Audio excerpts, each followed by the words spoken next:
Dr. Rohini Venga with Alamance Gastroenterology is talking about your gut health. And in case you missed it in the first one, why is gut health so important for like your entire body, not just your tummy?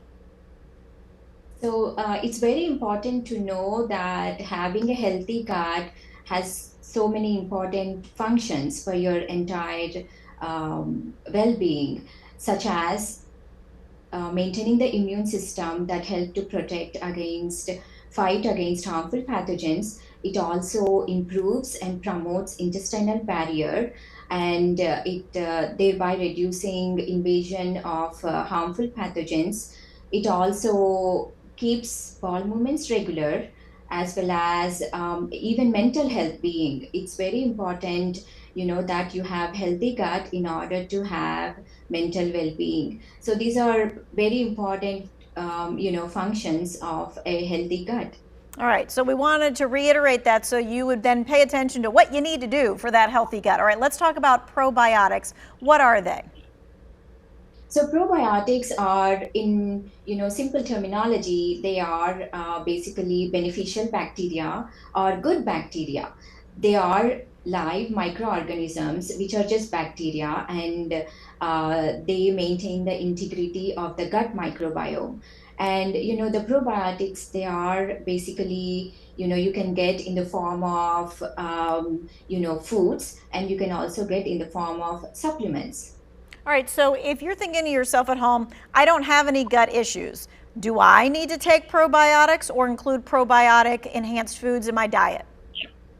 Very good question. So you don't necessarily have to supplement with probiotics. Like I said, probiotics are naturally available in, when you're maintaining a healthy, balanced diet, and also in natural fermented products such as yogurt, which generally you have it every day as part of your balanced meal, and kefir, sauerkraut, and also kombucha. You don't necessarily need to have all of these. You can have either one of these daily. That really helps to maintain that balance between the good and bad bacteria in your digestive system. All right, so find whichever one you like and stick with that and use that as your probiotic. How long does it take before you know if a probiotic is helping?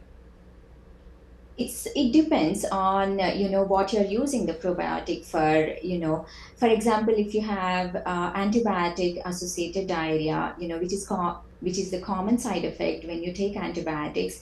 The recommendation is that you could take probiotic that helps to reduce the symptoms of diarrhea, and you don't necessarily have to take probiotic for a long time. You can take for 1 or 2 weeks after you finish the course of antibiotic, and it helps to restore the gut microbiome back to its normal state.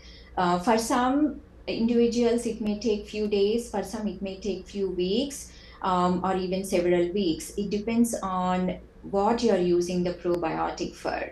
Okay, so we talked about probiotics. What about fiber? How much fiber should we be trying to consume daily? We actually underestimate the amount of fiber that we have to consume on a daily basis. We have to consume at least 25 to 40 grams of fiber, and it's very important part of our day-to-day meal plan. And the fiber is in soluble fiber or insoluble fiber. Most of the fiber that is available in our foods, like fruits, vegetables, nuts, legumes, it's an insoluble fiber. And there are fiber supplements which are over the shelf, and they are mostly the soluble fiber. So again, if we're doing that balanced with fruits and legumes and things of that nature, then we're getting probably the fiber that we need. But if we're not doing that and we need to increase our fiber intake, we need to do that kind of slowly. Say that again. Do we need to do it slowly if we need to like increase our fiber? So yes, it's very important because some individuals we have seen, some patients they come, they may have some sensitive gut, so you need to slowly add fiber and see how much you tolerate, and depends on your body composition as well. Hmm. Depends on your BMI, and depends on your physical activity, the amount of fiber that you consume. And you can add on average for each meal, about 5 to 10 grams of fiber.